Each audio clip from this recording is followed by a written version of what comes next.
Welcome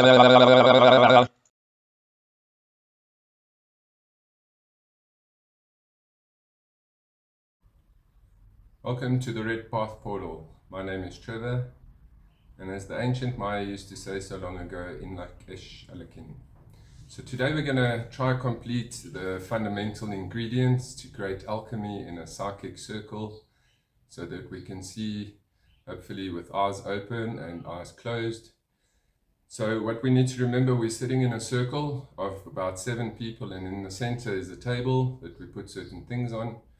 And what's important here is above the group, we need to hang a light fitting, preferably the old light bulbs, a red one, and it must have a dimmer switch. So the idea behind a red light bulb is very important. It has a very long frequency or wave. So in other words, you can imagine huge waves as opposed to a higher frequency. So we've used blue lights before, it does work. But it's exceptionally easy to see when you have this red light in the room. And the red light will be dimmed so that you can just really see the faces of each person in the group. The rest of the room will be quite dark. And what this allows is when you are focusing on a person, so now we are channeling on the person on my left, and we're all focused on them one pointedly with our eyes open, in other words concentrating to create that energy, always concentration in the beginning. So as we look at the person, now we have this red light on and creating this long wave. So this will allow you to see the spirit guides that are entering each person. You can see it with your eyes open. It allows for this phenomena. So we are looking at the person on the left, and all of a sudden you notice facial changes. The nose starts to change. You can see the eyes opening, although the person's eyes are closed. Immediately you can see the spirit guide has entered, or spirit entity has entered this person. And that's when I welcome them into the group, just to settle that vibration. So when we look at a red light here, it's important to remember a red light, that energy does have healing abilities or properties when it affects us. So it is very good. But there is one caution for people that have cancer, especially skin cancers. The red light, remember what we said, of all the colors, it's the first light that you do start to see. It's the build up to other colors. So you first see an orange or red light, and then it becomes blue or it becomes gold. So in the psychic circle here, we're using an artificial red light to create this red energy to allow you to see.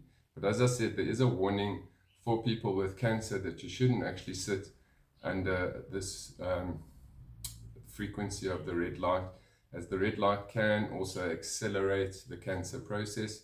So just as a warning, you want to know this. But on the other side, normally the red light is quite good for one. You can read up about it. It has good energy, stimulating the cells, but you don't want it to stimulate something negative. So moving from this, so we are focused on this person on my left here. You can see these facial changes. So it's making it absolutely easy to start to see something.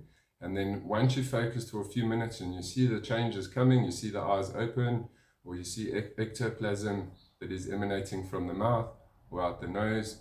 So it's like a ghostly energy that you can see in a cloud that starts to manifest. Very rare though, but it does come through if the energies in the group have been aligned. And so from that focus, we close our eyes because we've started to see some kind of energies, things that we haven't normally seen. So now you will close your eyes for a few minutes, focus in the inner center, and allow for visions to start coming through. Visions from your own higher consciousness, or visions from an entity external to yourself that is feeding it or inserting it into your consciousness, or using one of the chakras, such as the thyroid chakra or the third eye. So this red light is very important. If you don't have one, you can try the other lights, the purples or the blues, but the red light is ideal because of that long wave that allows you to see phenomena, start to see into the spirit world. So it is quite exciting. And remember, we've got to mention this again because it is one of the spirit laws. energy follows thought. So what you think in the meditation, that energy is going somewhere. So you can imagine now, if you are focused on someone and you close your eyes, or through the meditation or this channeling, and you keep opening your eyes, as soon as you look somewhere, all the energy that you have created within the mind's eye is going in the direction that you are going to, wherever you're going to be looking at. So ideally, there are certain parts where you need to keep your eyes closed. Even in meditations, you don't want to peep or open it, because you're going to be losing that extra energy that allows for the build-up of a vision to occur within the mind's eye. So that's very important, because it's quite a magical thing. And here we're looking at a psychic circle where we meet once a week, for example, on a Thursday night. As I said earlier, you can meet a bit more often. Other things to enhance the ability of the group or your own abilities, obviously, is having a shower, following a proper diet, to study often, especially studying spiritual literature, starts to change the color of your aura. So if you read for about 10-15 minutes a day, there's a yellow light that starts to appear like a halo form, provided that you're in that zone, spiritually attuned to the literature that you're reading, and your meditation. So all these things are going to contribute to the group's energy, just to enhance it even further. So the group work, so when we look at the future, as the age starts to change and the vibrations, we are moving into the space age, this age of information. So there's new energies pouring in, the old age is dying. So what's happening, it's causing this chaos in the world as we let go of the old. And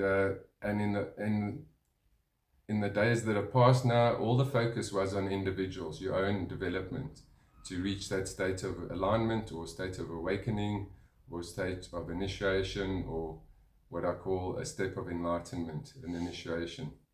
So many initiations is the same as enlightenment. So you add them all up, it's that whole moment.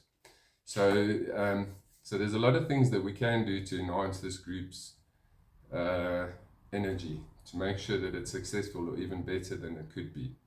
So in the future, group work becomes essential, because we are moving under the ray of ritual and magic. So, and this relates to group work. So the psychic meditation is ideal for someone that is developing on their own and in a group, because it not only is going to help you in the group, but it's going to help you with your own personal development. So we need to think about this group work, because it is coming up as our future energy that's going to emanate with this.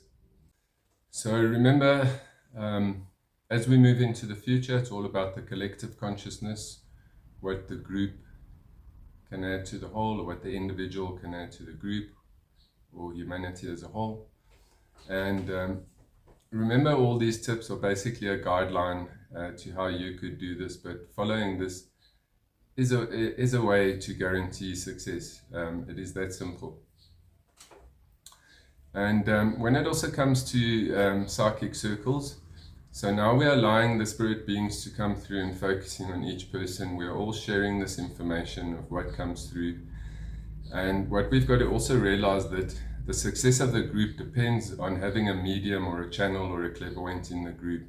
That one energy of the group will ignite and get the entire energy going. So while we are going around a group in the first few weeks, this is where you're going to understand or discover who in the group is a clairvoyant, who is a medium, who is a deep trance medium, and who are the batteries in the group. So when I talk about batteries, we all need this energy. There are certain people, it's very rare, that what we call them batteries, they are there to give the group energy. It's very seldom that they ever see things. It's exceptionally rare. I've only seen it once in the last 30 years, but there is such things. So these people do contribute to the group. In some rare occasions, they still do see visions. So while they're not seeing it, it's something to do with them personally. It's not to say it's the energy of the group or any other individual. So you have these generators, people that have this energy, that are giving energy as the rest of the group is giving. So we're building up a powerful energy that's going to amplify things really 1,000-fold in the group. So whereas you wouldn't easily see a vision, on this night of your meditation in a group, you're going to see something. And so when we focus on this person, for example, on my left here, and we see the spirit guide comes through, the spirit guide leaves, we know this person's not a deep trance medium. If the person was, whoever the spirit entity was, they would have come through and spoken to the group automatically without any effort. It would have really been an effortless process. If the person was Latin, Italian, German, they would have spoken in their mother tongue or any language that they would have known. So, as I said, it's very rare to find a deep trance medium, a natural deep trance medium, but you do get them. So then we look at the channel. So if this person has been seeing visions while we've been focusing on them, they are starting to channel information from the spirit guide, and possibly even intuitive thoughts or telepathic thoughts. And it's those thoughts, the more refined the process becomes, the more sensitive you become, you start to hear those thoughts. And those are the thoughts we need to speak out. As I said earlier, it's not your own thoughts, it's thoughts coming through from the divine. And so there are other energies that are in the group, such as, what do we call them? The not deep trance, the light bearers. So here you have people that have been sleeping, that have been initiated and awakened in many of their past lives, and all it takes is certain moments, something to trigger it, to allow them to awaken, to realize who they are, that they hold this knowledge that they bring to share with humanity. These are what we call the light bearers, those that bring this knowledge and wisdom to share amongst humanity. And you get rescue workers as well. What do we call, what is a rescue worker? Well, a rescue workers, I would say, in a sense, work in the dark or in the light. Depends how you look at it. So when a soul passes on, a lot of souls don't know that they've died. So they carry on living in what we call borderland, or it's a realm around the earth. It's a duplicate of earth. They keep going to work, they keep living their ordinary life without coming to the realization that they're dead or that they passed on to higher reality. So now discovering that you have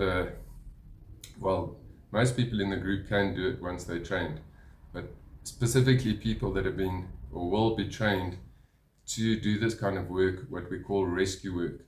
In other words, taking these souls and placing them back in the light.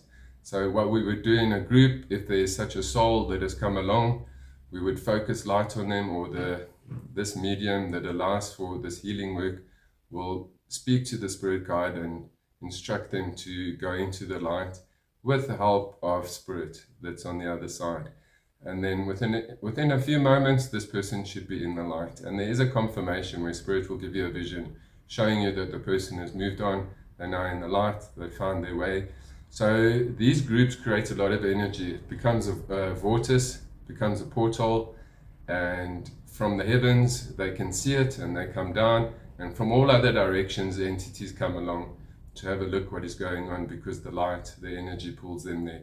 So the energy of the force field of the group can't be penetrated by other beings or negative entities, because the light won't allow it. So we have this protection around the group, but the higher energies of the higher beings, those from the astral planes, those from the higher worlds of pure light and wisdom, they can effortlessly come through. They transcend all the energy, and they come to give us wisdom. So what makes a lot of this possible? Obviously we know it's the chakras. These chakras are like vortices. They're pulling cosmic energy into the body.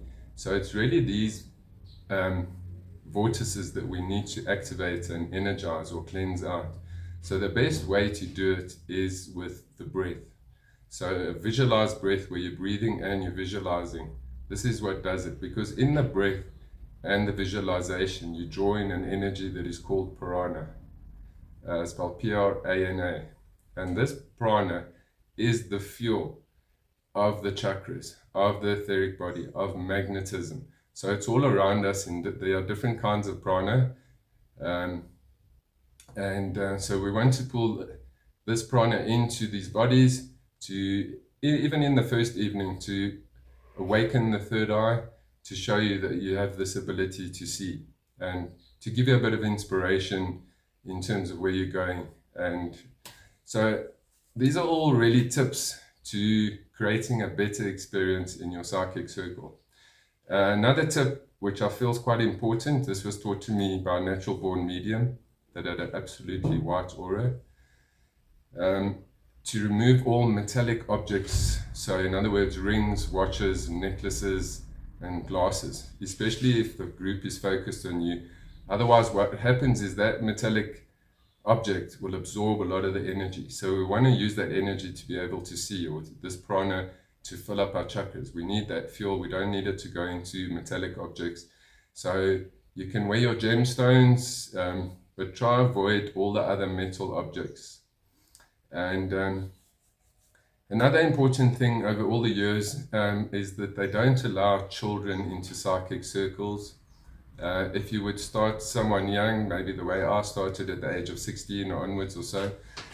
So the idea behind not allowing children in is if you have children that are 9, 10, 11, 12 or even younger, and they're part of a psychic circle, well, naturally they're the better medium, they're the better channel, because it's easier for spirit to channel through someone that hasn't developed an ego or has a body that is still purified and has been unpolluted by food, by thought, or whatever's being fed into the consciousness through life. So we are what we eat. So the religion fed to us, we become that. So we need to undo this process a bit. And again, coming to the children, now spirit would use them effortlessly. And so why they're not allowed is, you can imagine spirit giving them the answers. They'd be in exams, spirit is giving them the answers to exams, and many, many other things. So it was decided long ago by whoever that no children would be allowed, because it would be a cheating process. Spirit guide would say, you do this for me, and they will do that for you. So we want someone to develop their own ability at school, their own mental and emotional abilities, and not to have this cheating. It does occur naturally, of course, and but just as a rule, we would really want to start at the age of 16 and just avoid that whole problem. Something else that's interesting that also comes up is each spirit guide or spirit entity or deity on the whole has a PIN code when entering your body or using the chakras as a means to communicate. So what do we mean by PIN code? Well, when you go to the bank and you insert your card in, you push a number in, which gives you that access to whatever you're drawing. So it is the same here with the spirit entity. Your spirit entity may have a specific code.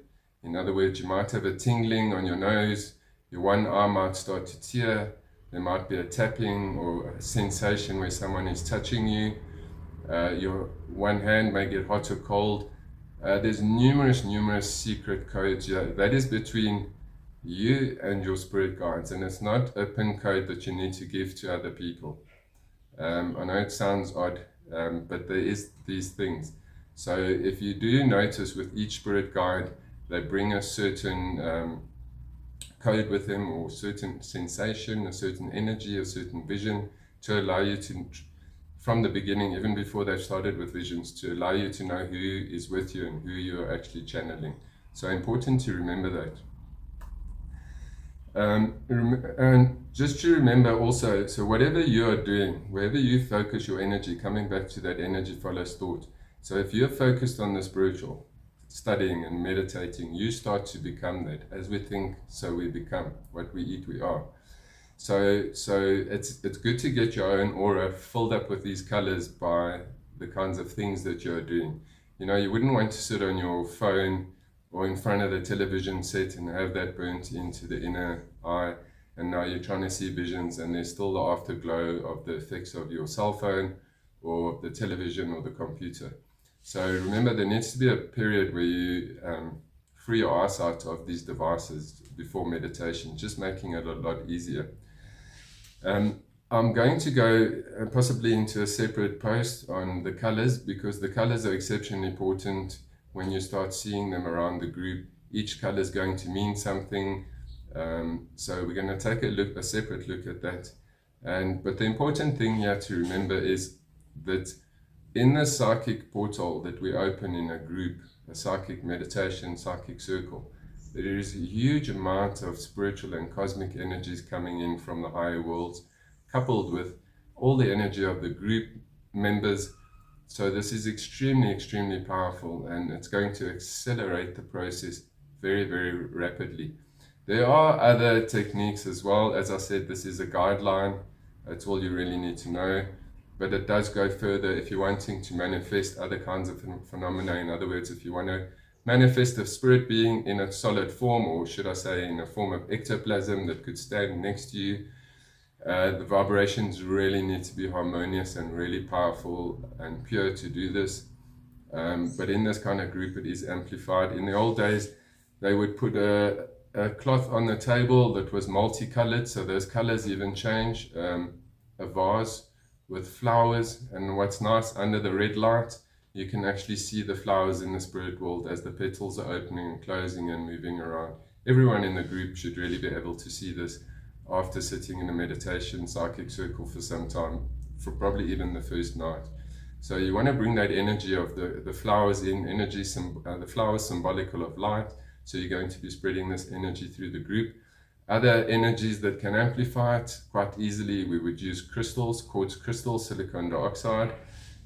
So a natural quartz crystal with its natural facets going to be releasing this energy into the ethers, as they always do, for the benefit of creation. So here we're going to use those energies selfishly, specifically for this meditation group. Program the crystal to amplify these energies. Certain crystals are more powerful than others. So it's really good to bring all these energies in that are going to contribute to the whole of this group. And in a way, this sort of concludes some of the information on a psychic circle. So really, just to recap, we go through that meditative state, we share what we receive, we harmonize with the group, and then we start focusing on one person. And so you would need to look at the other video just to recap. We're all focused on this person. Whatever we receive, we start sharing this information.